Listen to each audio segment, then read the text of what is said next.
Guess I should try and pull it up on my side too, huh?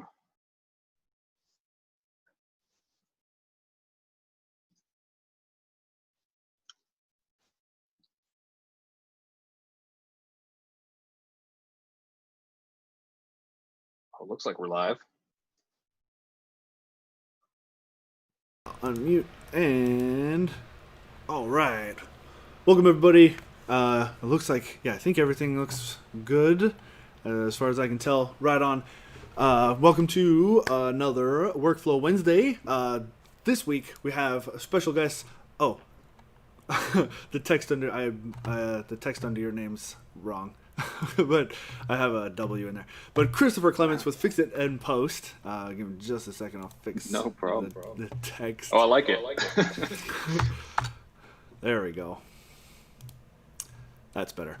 All right. So, well, thank you for joining us this week, Christopher. I apologize for being a little late. We're just trying to kind of get a few things fixed up. As you can see, I'm now in my office here at Puget Systems. So getting everything figured out and back into place took a little longer than I had expected. So thank you for your patience, and thank you again for taking the time out of your day to join us. So yeah, thanks for having me. Like I was saying, I've really enjoyed the Workflow Wednesday so far. So I was honored to be brought in, and also to be brought into the office. I'm excited to be here. Yeah, this is really cool. I'm hoping this is the first step in a sort of an incremental improvement in our production quality. So soon things will start looking a little nicer. Things will come together a little bit more. I've taken a lot of advice from some of the professionals that we work with to try and just make things a little better. That's awesome. Well, hopefully I can come back in a few months, or we can kind of see the progression of the Workflow Wednesday stream, and pretty soon you'll be shooting on big cinema cameras and blowing everything out of the way.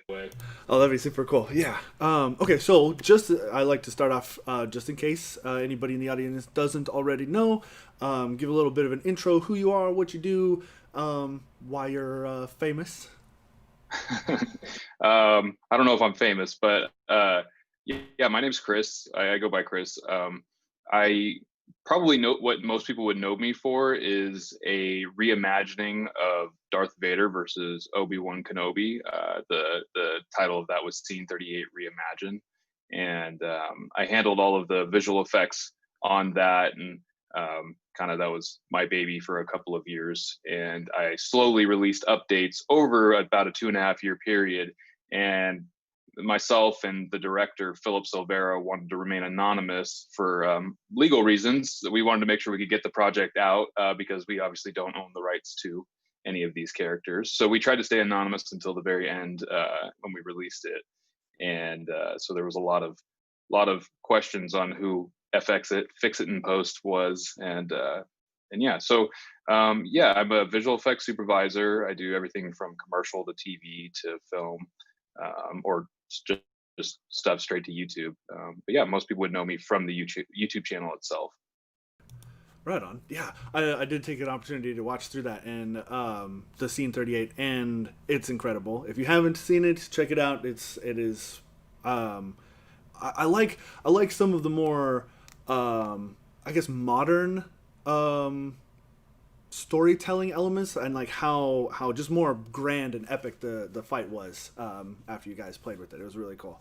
Thanks, man. Yeah, that was kind of the goal with that story is if you watch the original, it's clearly lacking in like swordsmanship and stunts, and not even just for like today's standards, but also back when. And a lot of that was due to the limitations of the technology. They had to have their lightsabers hooked up like to a battery pack that was like down the sleeve, so you could only move. They're very, very heavy, and so they move very slowly. They didn't really have any stuntmen or anything like that working. So we saw an opportunity after seeing Rogue One and the infamous Vader hallway scene, which chronologically happens very close to the duel between Ben Kenobi and Darth Vader. And we just thought there was like a big disparity there between kind of like the old man fight that we see in the original New Hope version, and sort of that crazy, terrifying, menacing Vader who just destroys everything in his path. So we sort of wanted to bridge that gap while remaining true to the story, but also giving it a little bit of an update and a facelift, and throwing in a couple of our own um, fun things along the way. Yeah, I didn't know that about the original film, that there was the battery pack and stuff you were talking about. I always had assumed that it was like maybe just sticks or something, and that they maybe colored over it later. I know the early post production visual effects stuff was still a little choppy, but I figured that was something they could have done. But yeah, it's interesting to know that it was like a fluorescent tube in a sense like that. It was actually, that's, yeah. So and I can't remember if it was aluminum or it was basically the reason they had the battery pack was so the lightsaber would spin, and it had a reflective piece of, I want to say aluminum, but I can't remember, but it would spin very quickly. And so that would reflect light back to the camera, which is what gave it that was the original lightsaber glow before there was anything done in post. And so that if you can ever find a really old version, like an original version, you'll see, and you can probably look it up online, there's comparisons to the lightsaber versions throughout the years of the remasters and special editions and whatnot. But the very original one will oftentimes have gaps, like the lightsaber will kind of like flicker off like completely, or you'll see only half, or you can even see some tube kind of breaking when the lightsabers clash together. So yeah, they were still figuring it out. And by the next movie, they had figured out how to do it all in post, and they got rid of the battery packs attached and all of that. Cool. Huh. So what, I kind of looked into your bio a little bit. You do Sure. a lot of work with, television shows. I saw there was like credits for Daredevil and, now I'm drawing a blank on a few, but you list quite a few pretty big name credits there, and I recall that you're mostly self-taught, like Correct, or at least yeah. early on. What was your first draw into that? Like why did you even want to start getting into this sort of thing? Sure. No, that's a great question. So I took some film class. Uh-oh.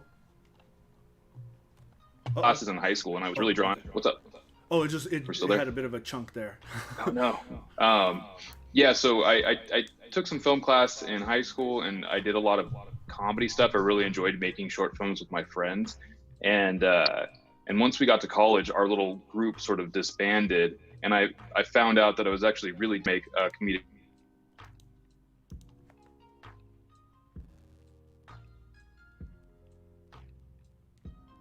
sketch just by yourself. Oh no, my internet connection is unstable. Let's see. Uh-oh. Back. But yeah, so I started trying to get creative and figuring out how I could still make entertaining videos while maybe not able to like bring together the whole group of high school friends that I had back in the day. People get busy and they don't want to just go out and make short films on their free time. At least some people do. I still enjoy it. But so that coupled with a buddy of mine coming up and talking to me about creating a little Star Wars short film to enter into, I don't know if they still have these anymore, but they used to do an annual George Lucas Star Wars fan film contest, and they would play that, like the winners at like a big either Comic-Con or one of the big conventions. And Okay. so that was probably back in, I think, maybe late 2008, and I knew nothing about visual effects, but it sounded like a ton of fun. So we made our own costumes, and we built our own lightsaber props, and we filmed this whole thing with like just sort of watching a couple Andrew Kramer video Copilot tutorials, and which he is probably has had the biggest effect on most freelance visual effects artists, if not like the industry itself. The name has come up quite a lot when Sure. we're talking with other visual effects experts and stuff, for sure. Yeah. I think there are quite a few of us that owe our careers, or at least a good portion of them, to him. He could be collecting a lot in royalties, I think, if he ever decided to cash in on that. But yeah, so I watched a few tutorials, and we went off and filmed it, and then I spent about 8 months on my off time, which was like any waking hour that I could, and sometimes I'd stay up all through the night learning how to rotoscope, which for those who don't know, that's going frame by frame and drawing masks. And yeah, and so when you're doing a lightsaber fight and you have 4 lightsabers, that gets pretty tedious Wow. over a 5 or 6 minute short film. And I didn't know After Effects that well at that time, and so I would run into all kinds of problems, and I'd have to like redo like whole sequences, and it kicked my butt for about 8 or 9 months.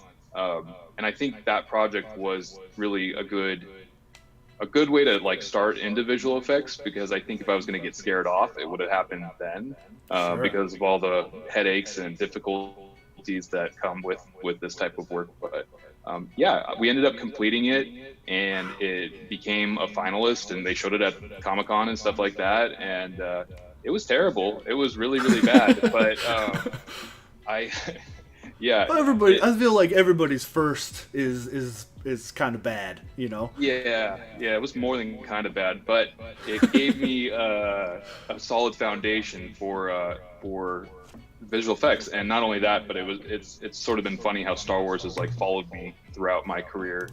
And I think most visual effects artists will do at least one Star Wars fan film in their careers, because it's sort of a rite of passage. I've happened to have done a couple of them now, so Yeah. I did see mention of the Cloud City remake. Did that become a thing? I think, or is that only available through the Patreon? No. So so Scene 38 was the short film we were just talking about with Darth Vader versus Obi-Wan. I finished that up last May, I believe. I finished it up a month. Yeah, I finished up a month before I got married. I promised my wife. I had actually been working on that project as long as I had been dating my wife, and I promised her that I would finish it before before the wedding. Nice. And so I made it by about a month. So that project went up in May, and it had a lot of success on YouTube, and it got ripped and put up everywhere on Facebook and Instagram and all over the place. And I wasn't sure if I wanted to do another one because of how much work it is, and obviously like we're not making money off of this. It's just kind of like passion projects. There's no real monetization on it, but a lot of people were hitting me up.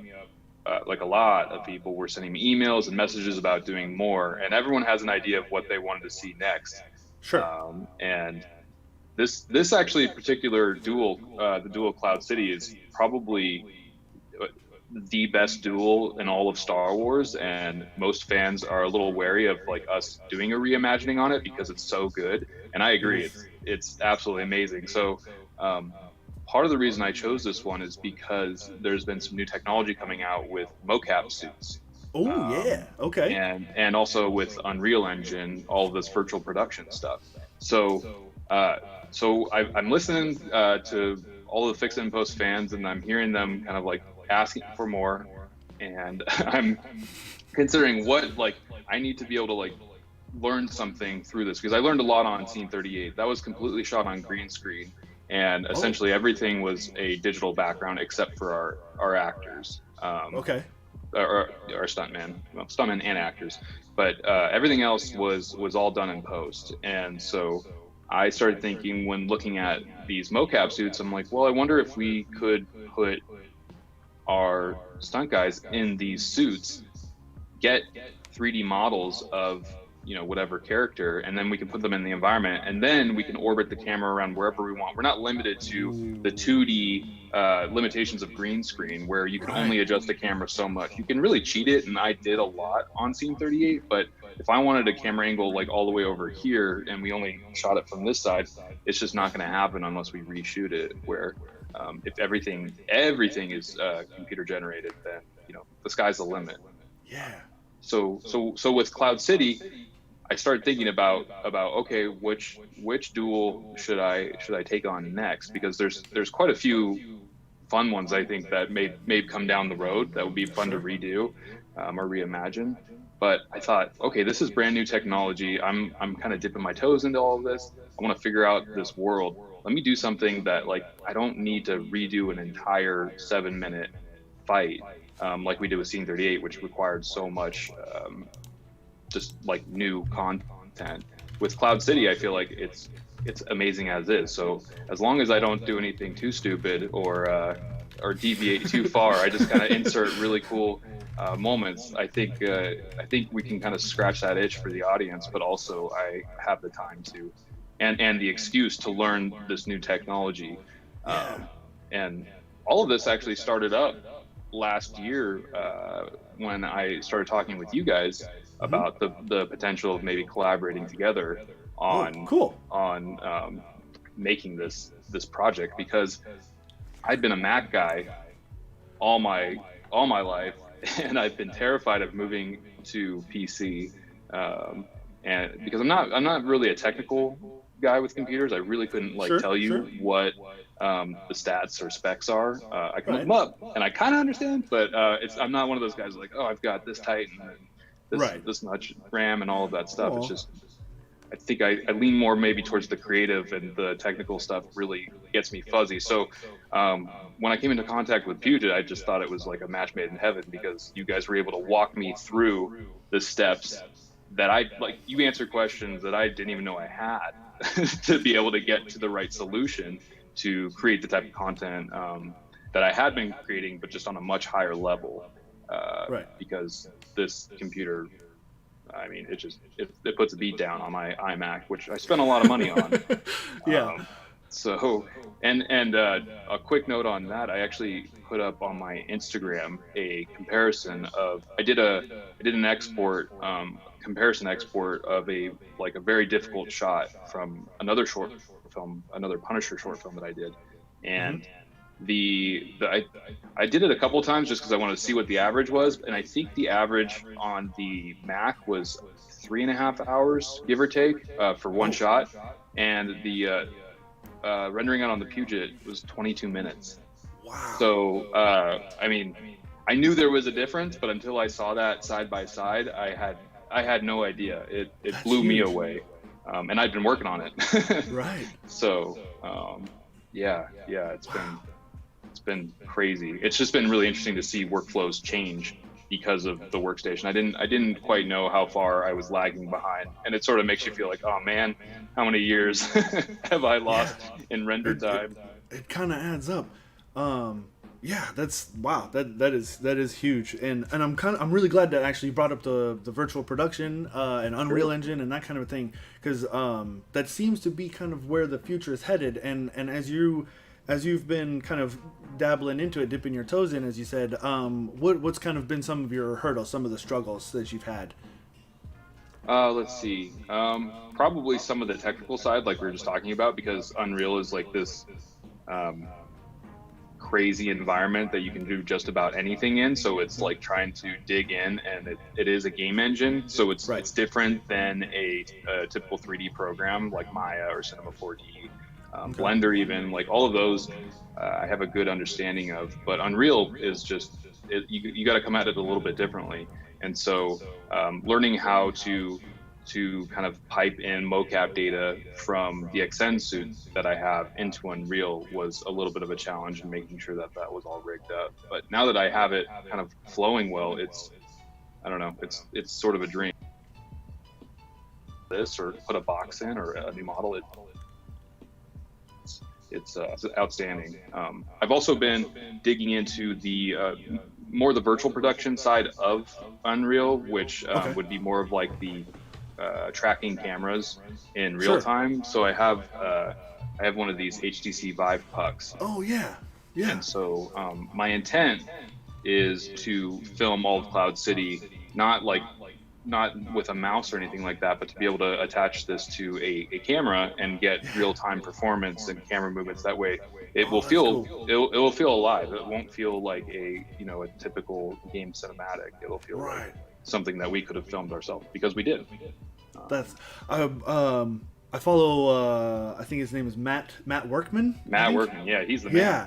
And that was my first real kind of look into into this virtual production sort of thing, and it is incredible. I love the kind of DIY sort of, because you have I've talked about this in other episodes, where there seems to be two kind of paths that you can take with the virtual production. You have like The Mandalorian, where you drop $100 million on these super cool like wraparound screens and things like that, or you have sort of that DIY angle where it's like a green cube, and you have these HTC Vive sensors and things like that, and it's really neat because it seems like it's very approachable that way. Like I'm thinking, man, I could probably do this in my garage. You Almost. could, yeah. And No, you could.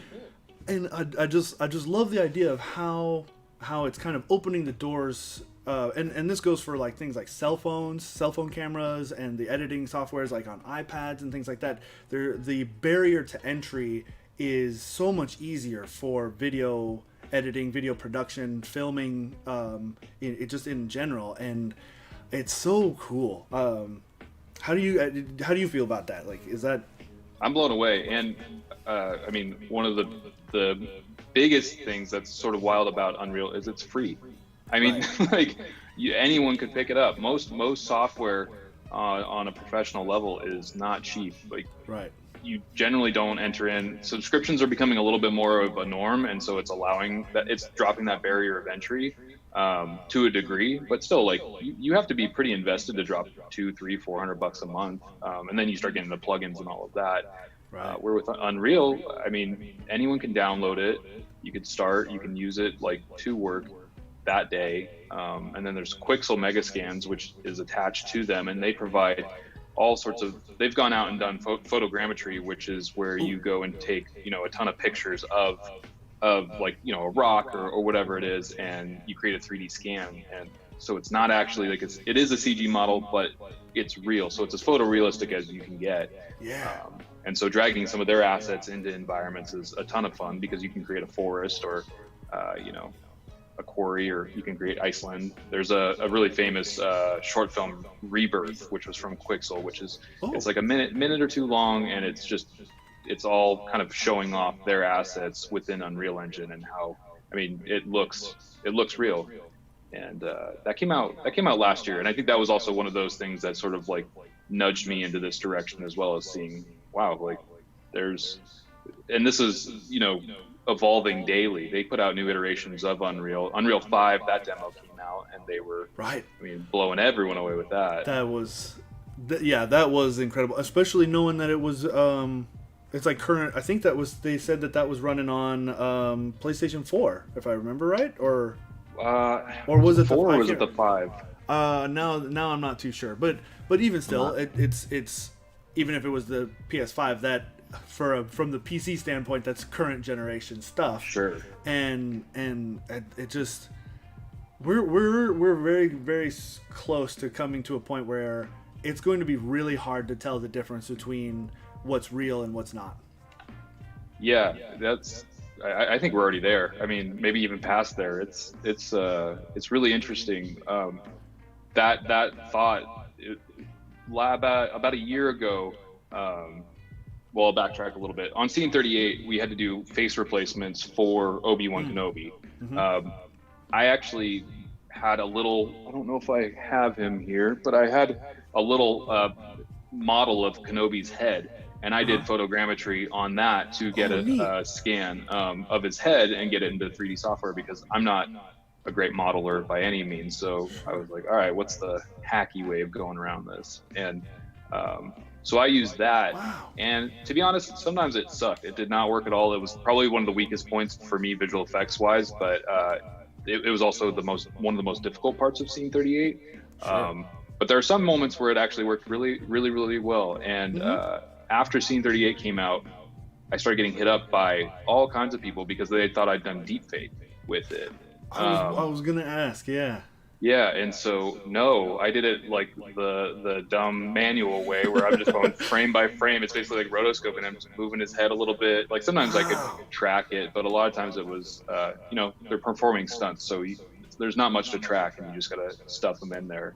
Sure. So it was a compliment that they were saying that they thought it was deepfake, but I was actually hit up by lawyers, police officers that wanted me to come in and talk about deepfakes because they were running into these problems in a legal manner, and they were kind of looking for experts. And I had to tell them, I'm sorry, like actually this technology has really only taken to the mainstream in the last 2 or 3 months. So my workflow was already done at that point, with the phase. And so I didn't really jump back in and redo all the phases. I left them how they were. But it was just really interesting to kind of like get those inquiries about, you know, like, I don't know what exactly they're dealing with, but I'm sure there was quite a bit of like photo manipulation that they were Sure, struggling sure. to be able to tell the difference. Um, yeah. So Wow. anyways, That's I thought about that when you were talking about reality, like not being able to tell. And I think deepfake has been something in the last year or so that's really kind of put that on its face a it's little bit. kind of cool and scary at the same time. Super scary. Yeah. Yeah. Yeah. But really cool. I mean, it's always that knife's edge. Yeah. Um, So since you've got a little bit into the Unreal and virtual production sort of aspect, and have kind of overcome some of those early hurdles, what would you recommend for anybody like such as myself, let's say, who wants to get started in it, to avoid some of the troubles that you had? Where would we sure. go? How would you recommend people get started? Yeah, so there's millions of tutorials on Unreal, and I think probably the first thing that I struggled with was identifying what I wanted to do with the software, because Mm-hmm. it's used in developing games, virtual production, cinematics for games, or sometimes even just as like previs, like used in Oh, previs. sure. And which that's something that interests me as well. But sort of identifying, I think, in ArcViz, they use this in architecture all the time as well. Mm-hmm, And mm-hmm. that's like a whole other side. So I think maybe identifying what you're interested in doing with it would probably be the first thing, and then seeking out tutorials specifically to that, because you're going to come at that system, Unreal, very differently depending on what your goals are. Sure. And when I first jumped in, I kind of had an idea, but I felt like I should just get like a broad overview of everything, which was good. I think it gave me a better understanding, but also it took me a little bit while to get to the direction that I actually intended on using. I spent like a bunch of time building out like a first-person shooter game, which was really cool, but Huh. I didn't really have a desire to do that. I just thought, Right. okay, this will give me a good run through of Unreal, and it did. But Okay. in terms of where to go, I would say first off, on just Unreal Engine's website, they have like a ton of documentation and tutorials. They're putting out webinars Oh, daily cool. on different app Like stuff, and like specifically for the production side of things. everything. They're putting out for everything. It's they're a beast. That's I awesome. mean, and they're putting so much money into the community too. They have these mega grants where like you can apply if you have like an idea either for a game or virtual production or basically anything you can use the tools for, and they'll give you a grant Wow. for that project. That's Yeah, cool. Oh, it's super cool. wow. That's man, good for them. That's awesome. Man, Yeah, they're definitely. Fortnite's helping in a lot of other ways than you might think. Yeah, yeah, I know.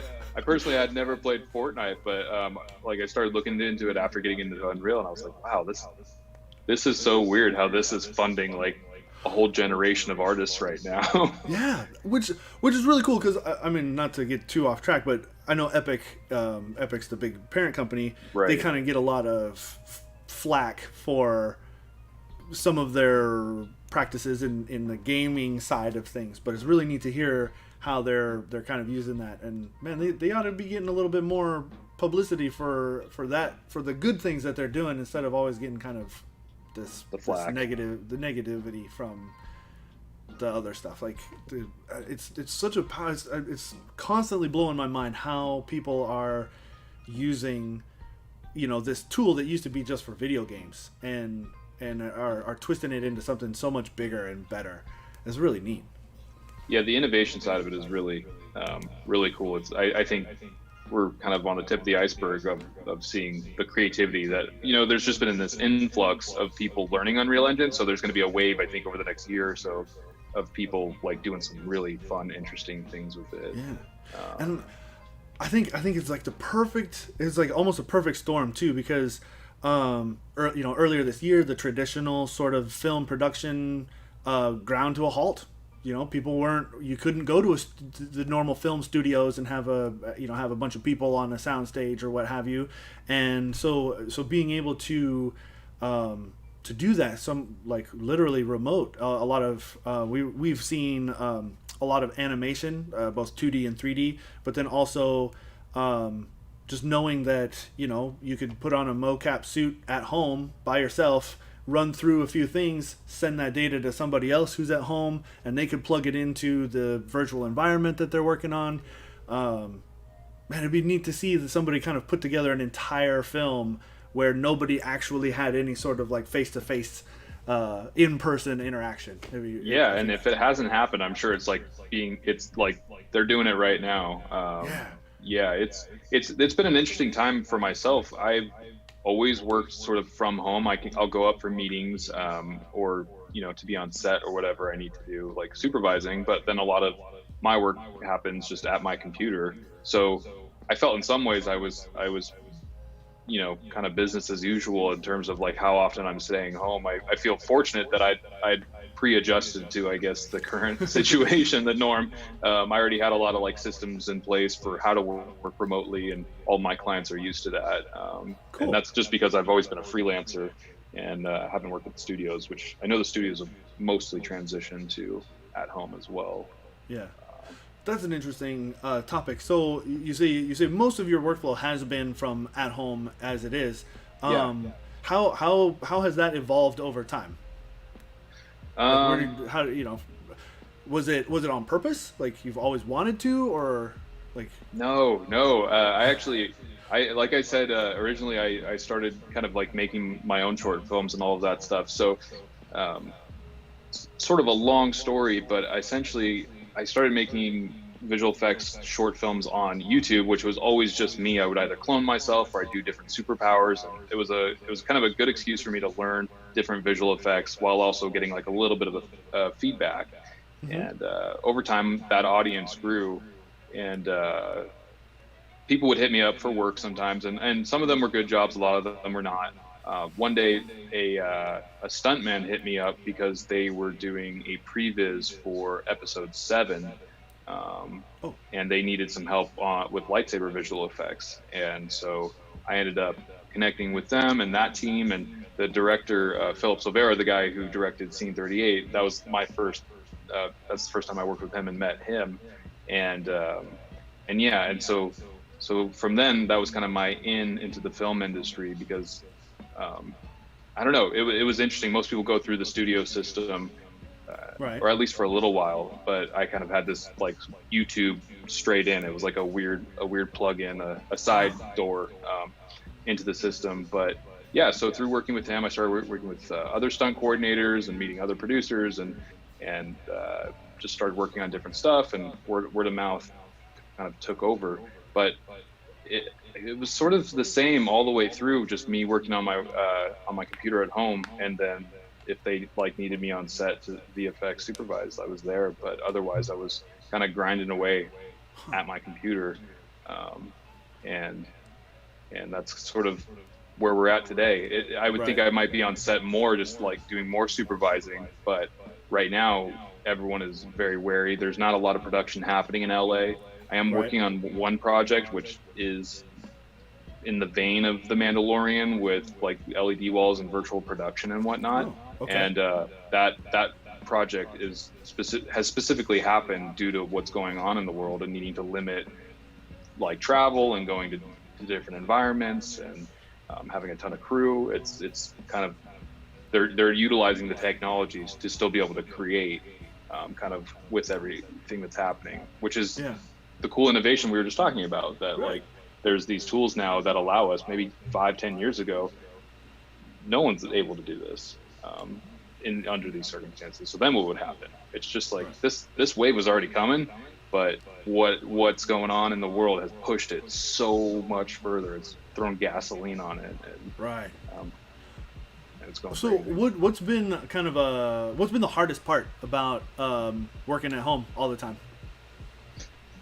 Separation of, I would say, work and home environment. I think I'm always working, because I can always just step into my office, and that's always difficult. I think that work-life balance, and I think most like visual effects artists can get stuck on one thing for days and weeks at a time. So if you just have access to be able to work on that like at any time, then you will. and, um, and yeah, so you lose out, I think, on some of the healthier balances of life with family and whatnot.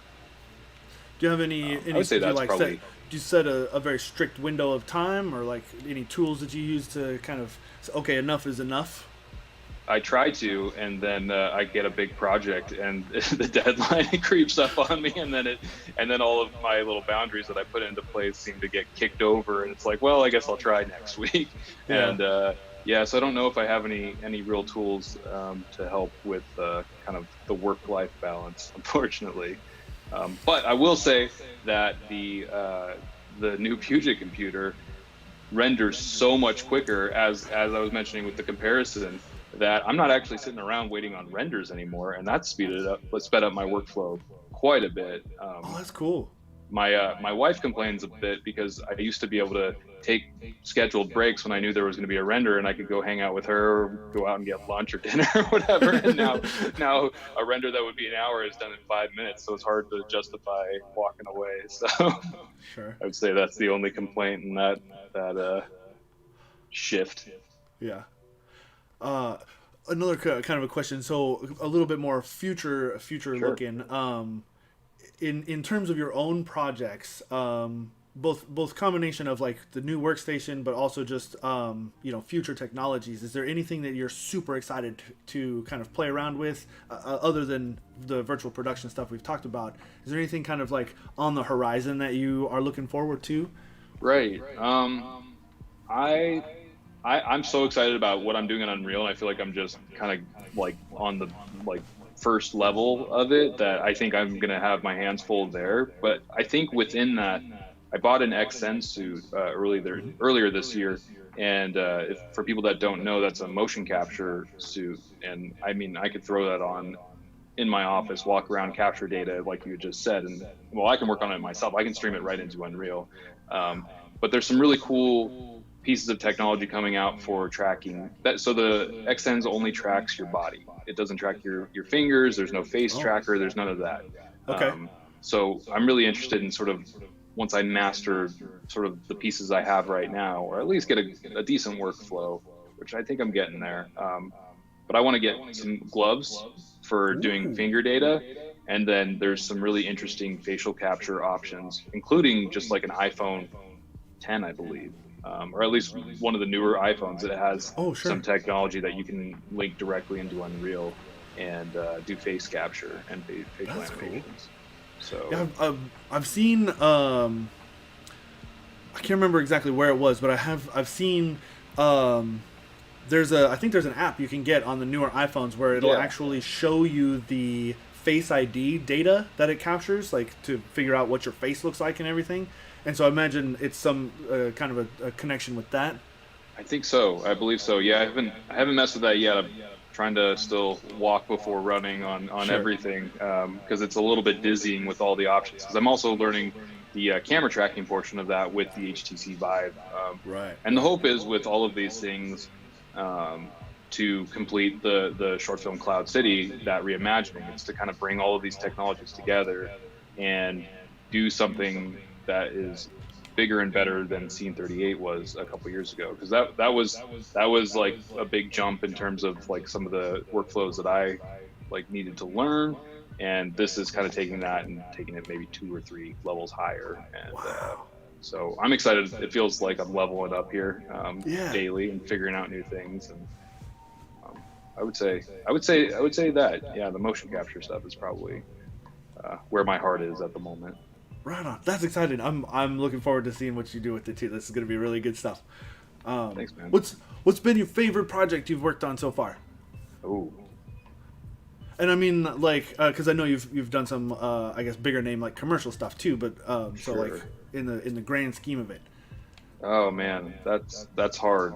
I've I do different types of work. I do a lot of previs work with stunt coordinators. I mentioned that earlier with Hmm. doing that for episode 7, and I've been able to work on some really fun shows, and like being around the stunt guys, and like watching them do what they do, and all of that. That's always a lot of fun. I got the opportunity to work on Terminator Dark Fate Ooh. a couple years ago, and that was a really fun experience, just sort of being around all of the crazy rigs and stuff they were doing. And yeah, I'm trying to think. I did a feature film with some friends in 2013. It was like actually the first film I ever VFX supervised, Okay. and my friend, his name's John Hennigan, and he's a wrestler in the WWE. And he wrote this movie called Boone the Bounty Hunter, and it's just about this guy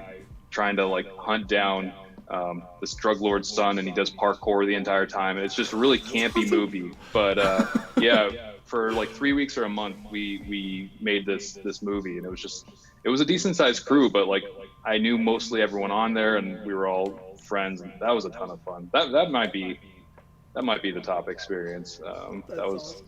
anytime you get to work with people that you enjoy, I think like it makes it special. Whatever it ends up like, the end result, like you still have those memories. And Right on. That's pretty cool. Let me see. Let me see if we have any questions from the sure. chat here. Let's see. Just show some here.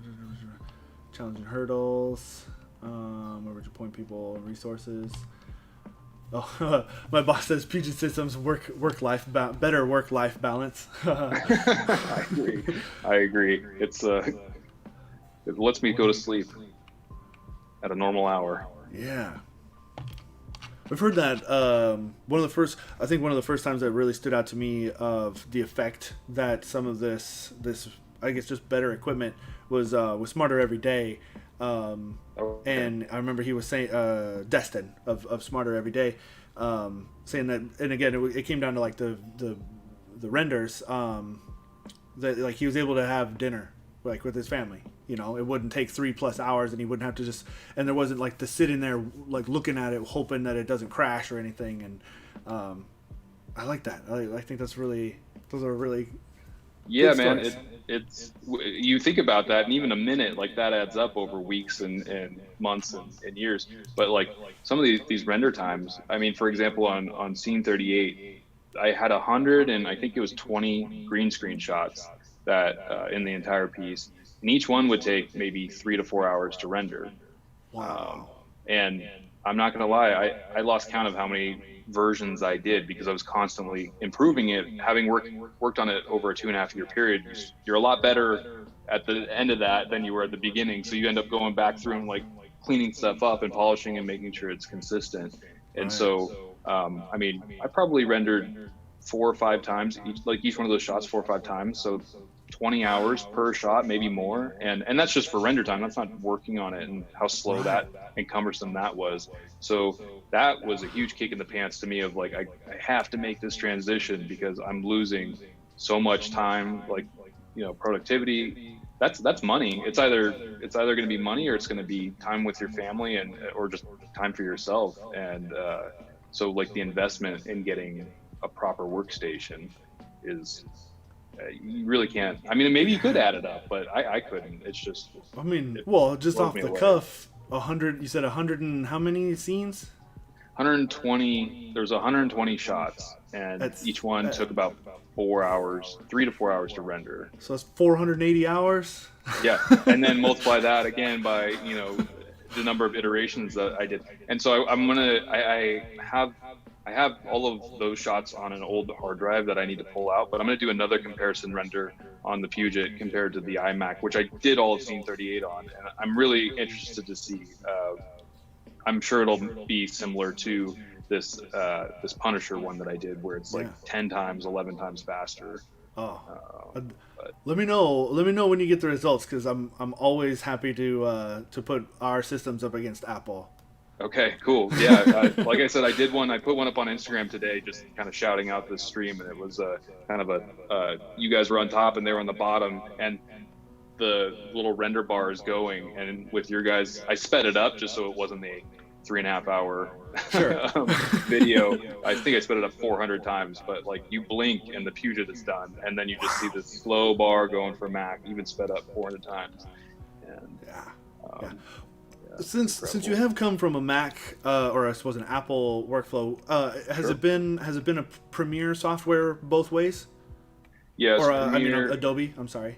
Yeah, it was Adobe, which that was always a big concern of mine, and I think mostly an excuse to not transition to PC. It was like, I've got my workflow. It was not a problem at all. Oh, good. Everything came over. There was probably a couple plugins I had to just ask for a PC license as opposed to the Mac, but it was embarrassingly easy once Oh, making that transition to the PC. Like, oh, that's good to hear. and in fact, probably like it ended up forcing me to look at sort of, because PC structures things a little bit differently, and Hmm. I had to figure out just where folders were stored and whatnot. Sure. Um, and where on a Mac I would just be extremely lazy and just scatter things on my desktop. I think my personal workflow and organization jumped up quite a bit being on the PC, because I was like, oh, where's this folder? Because I don't just have it scattered on my desktop. So Oh, that was an unexpected benefit as well. It's just yeah. getting a little more organized, so I know where things are when I need them. Yeah, that's something I would have never considered before. Wow. Yeah, that's interesting. And I'm happy. I'm glad to hear that there wasn't too much of a hassle moving, because like I understand, at least thankfully you got to stay within the same software. So I mean, maybe some keyboard commands are a little different or something like that. But there have been sometimes like, oh, I used to be in Final Cut Pro, and now I have to go over to Resolve or Premiere, and that's like a whole different. Everything is different. The thing menus are, Yeah. and so Um, I guess it's kind of a lucky break that the software transfer was the same basically. I was always really jealous because it's gotten a little bit better, but I'd say throughout the years, like everything works on PC, not everything works on the Mac. And so there would be these amazing plugins I'd see that would come out, and I would try and set up. I think it's Boot Camp, the where Yep. you can boot into Windows, Hmm. and it just never seemed to work, or it'd be like really unstable. And I was always like kind of standing over there in the corner, like really jealous. I am the PC, but too afraid to jump into that world. Because I was missing the software. This XN suit that I bought does not work on any Apple products. It's only Oh. on PC. So I needed this system to be able to even run the software that captures all of the data. So Oh, it's stuff wow. like that where it's like, oh wow, my world is opening up. Not only in terms of the like horsepower in my machine and what I can get done, but also, oh, I look at all these new tools that I have at my disposal. Oh, And that's neat. it only took Wow. me like 13 years to make the transition, but I did. Thanks to you Well, guys, that's completely yeah, no, walking me that's through great. that. Wow. Yeah, that's I again I would not have thought that that something like the suit would have only been Yeah, Windows yeah, compatible. yep, Huh. yeah. It was that was a real barrier. When I was looking at maybe getting one. I was like, oh, this won't work. Then what am I going to do? Like, I can wear a bright orange suit around, but I don't know how much people are going to appreciate that. And so, yeah, the PC was necessary to kind of take that leap as well. Yeah. Wow, that's pretty cool. Let's see. Let me see here. Let's see. Anybody else in the chat? No, nothing's still there. Let me see. Let's see. I'm trying to think. I feel a little bad now that we're kind of coming up to the end, and I've kind of lost. Um, let's see. I've talked about the future. Talked about hurdles and things. I don't know. Is there anything interesting that's top of mind for you in your industry? Like, anything like that? Anything cool that people should know about? Hmm. I honestly, it would just be the stuff we're talking about. I think Yeah. I think there's no reason to not try and learn Unreal specifically, which I think I'm coming across as an Unreal evangelist, which maybe I am, but I'm jumping into it very freshly, like everyone else is right now. Sure. But I think no matter what department, the project I mentioned that I'm working on right now, the virtual production one, I'm talking with the directors of photography. I'm talking with like stunt people on it. Like everyone is having the ability to step into Unreal and kind of like have a say in how this final product will work, which is really neat because a lot of Oh, times you're that's cool. very like separated with your department and then you all come together, where Unreal is allowing us all to kind of take a look at it in real time and make adjustments before we Oh, even wow. get there and shoot. Well, that's cool. Yeah. How do you think that's going to affect the overall? I apologize. I'm not very familiar with the terminology, Sure. but I guess the whole flow of production now that everybody can kind of have there's less Well, of that disconnect. well, that's a great question because, so for example, my business name is Fix It and Post, Mm-hmm. and virtual production is mostly done in pre-production. So Sure. I would need to change my name to Fix It and Pre. I don't know. This is something that I've been considering because I've been doing so much pre-production work with this virtual production stuff.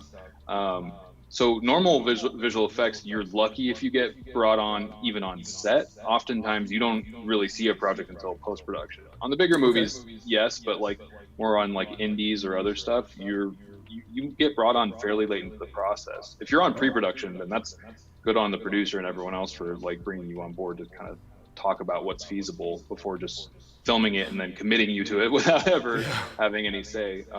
But now being able to like be a part of the pre-production and creating a lot of these 3D worlds, um, it's going to save a lot of time in post because we're sort of doing most of our post work in pre-production. Um, Oh. and I think it may give a better understanding of sort of how visual effects works to all of the other departments because they're going to see sort of they're around and you're around to kind of show the trials and tribulations and the difficulties and challenges that, like, yes, we can create anything, but there's you know there's an amount of time that we need, or like Mm-hmm. there's certain limitations that we're working within. And I think a lot of times in this industry things are just filmed and they've seen like a big Marvel movie and they just are like, hey, like that's visual effects, you can do this. It's like, well, I might be a team of one or five or maybe 10 guys. They have a team of 4,000 or Right. whatever. Right. So I mean, there's only so much that we can do here. But I don't know. I feel like maybe just a better understanding, and not only from them, from all the other departments to visual effects, but also visual effects to the other departments. Being able to work with the camera operators and the art department and all of that stuff early on is it's been a lot of fun, and it's been really kind of enlightening on how the whole process comes together. Yeah.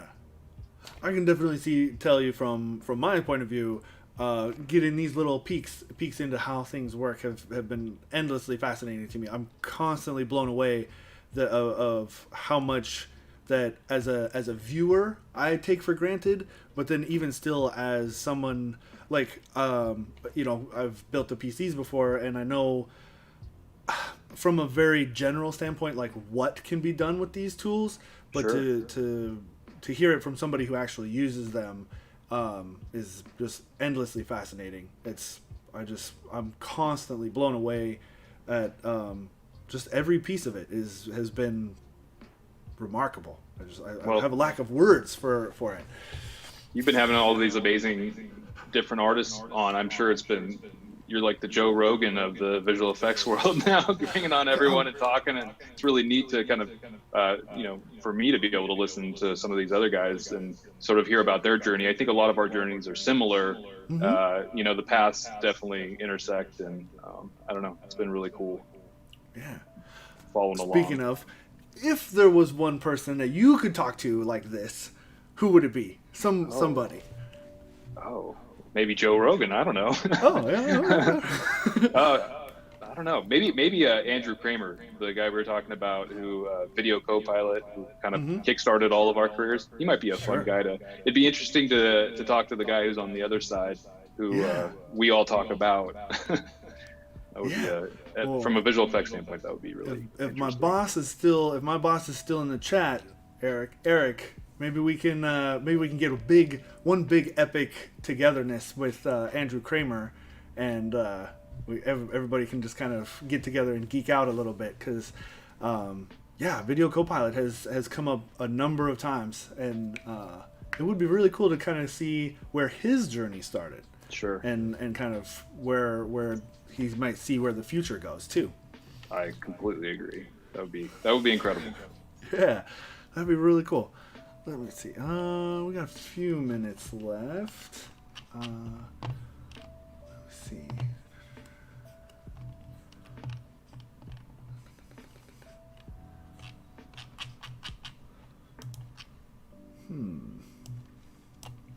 Well, dang it. Oh, actually, Yeah, you mentioned the Punisher. The Punisher sure. film that I think there was a bit of a crossover there with Corridor. Oh yeah, I yes, think there they was. had mentioned, and that hit me like a lightning bolt, because I think they had it was one of their stuntmen react videos. It was It that was guy. Eric Linden. That's right. And so I'm interested, but I don't. I'm struggling to find a question. I'm curious to know how that all worked out and like Sure. what all was involved in that. Yeah. So Eric, the guy who did Stuntman React, was actually the director of the Punisher short film, and that's Oh, actually Eric in costume. He's playing the Punisher. Um, so I've worked with Eric for a long time as well. oh, He was the Punisher stunt double on the original Daredevil series, and then oh. he Okay, was a stunt coordinator on season 2 of Punisher. okay, And so this short film was actually filmed before that season of Punisher. It was between season 1 and 2. Eric had a couple of ideas he wanted to try out before we sort of prevised all of the action, and so we filmed this, and unfortunately I've been a little busy with Scene 38 and a couple of other projects, so it sat on the wayside. But yeah, that project was sort of a culmination of a lot of different Punisher thoughts, and then he was throwing crazy ideas for visual effects my way, and I said, yeah, let's do it. I think with my channel, I'd love to be able to bring different stunt coordinators on to, you know, kind of bring their vision to life with visual effects, but we still have all these crazy action and stunt work, happening. So far I've worked with Phil Silvera, Eric Linden. There's a couple other projects with other really talented stunt coordinators that I'm excited to put up eventually on the channel as well. ooh, that'll be So, cool. so So stay yeah, tuned. FXitinPost is kind of like visual effects and action, and hopefully some good story in there as well. Yeah, yeah, for Um, sure. No, that's that's great. I'm definitely looking forward to that. That's a really, I keep it's weird. I guess I'm not sure how to say this. Like, I guess I almost keep forgetting. Like, you've actually like worked on some really big, pretty cool, like big flashy kind of projects, and like, and has that really all just come from the Scene 38 sort of angle? No, that was all. Not, I shouldn't say that was all, but a lot of that was done before Scene 38. Oh, Scene 38 was with a lot of the guys that I work with on a continual basis. It was sort of a side project. Um, that Phil, who's he stunt coordinated Daredevil and Deadpool and Terminator. I'm trying to think, Pacific Rim Uprising.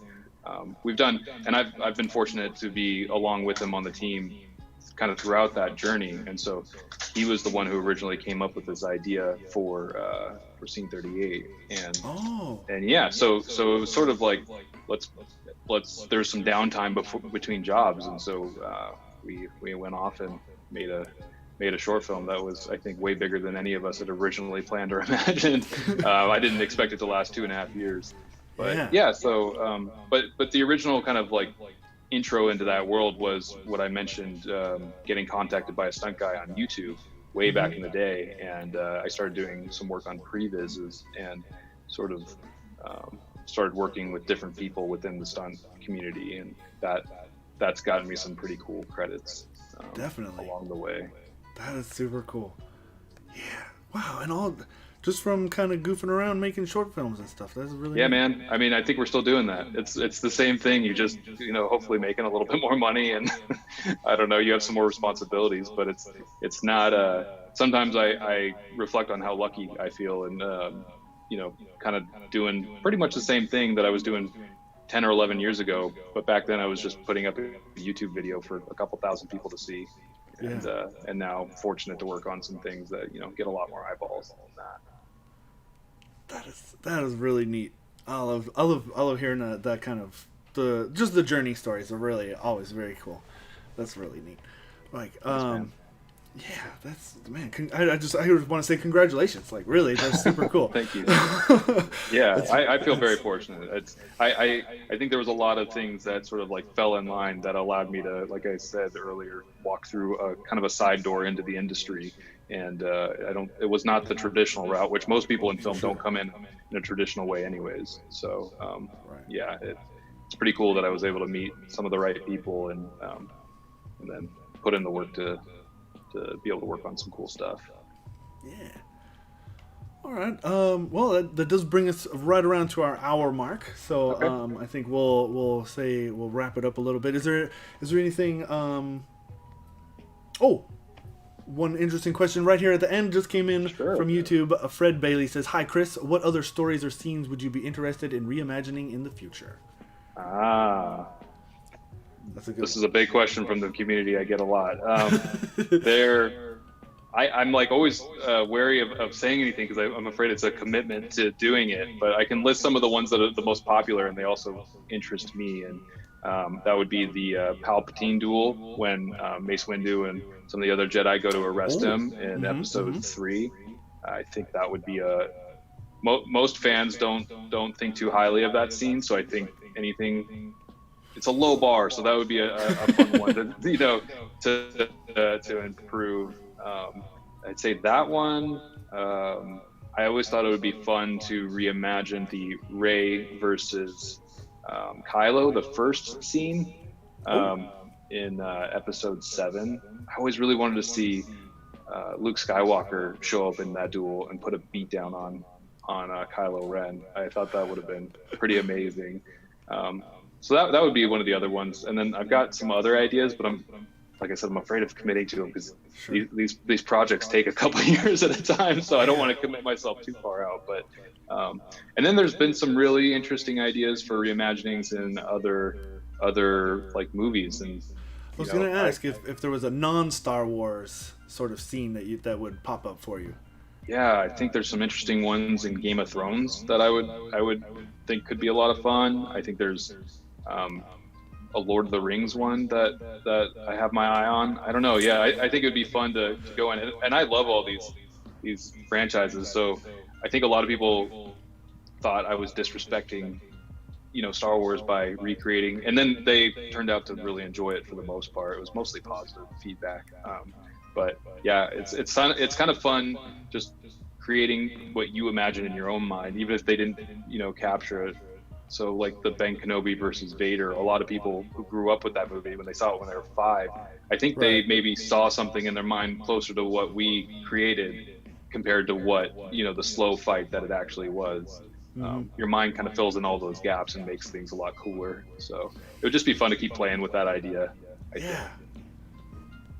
Oh, that'd be cool. Oh, I'm excited to see what you do in the future. I'm Hey, definitely thanks, gonna uh what's the line from Star Wars episode 1, I think it is. I'll be watching your career with great interest, Yep. right? So, but yeah, I guess we'll say we'll wrap it up here at the end. Is there anything you want to shout out or mention, or any words of wisdom right at the end here that you would like to give to the audience? Oh, I don't know. I think maybe just, if you're interested in kind of following what's going on, I'm more active on Instagram, and that's just FXitinPost. FX, there's no I there. It's just FXitinPost. Okay. And I'm trying to get a little more active on YouTube, but these short films, they take so much work that often there's gaps between when they're released. So yeah, but if you want to check out the YouTube channel, that's where Scene 38 is, and the teaser for Cloud City and the Punisher short film, all of that's there, and that's just FXitinPost on YouTube. But yeah, I appreciate you having me on, and Oh yeah. I don't know, it's an honor to be here, and I appreciate what you guys do so much.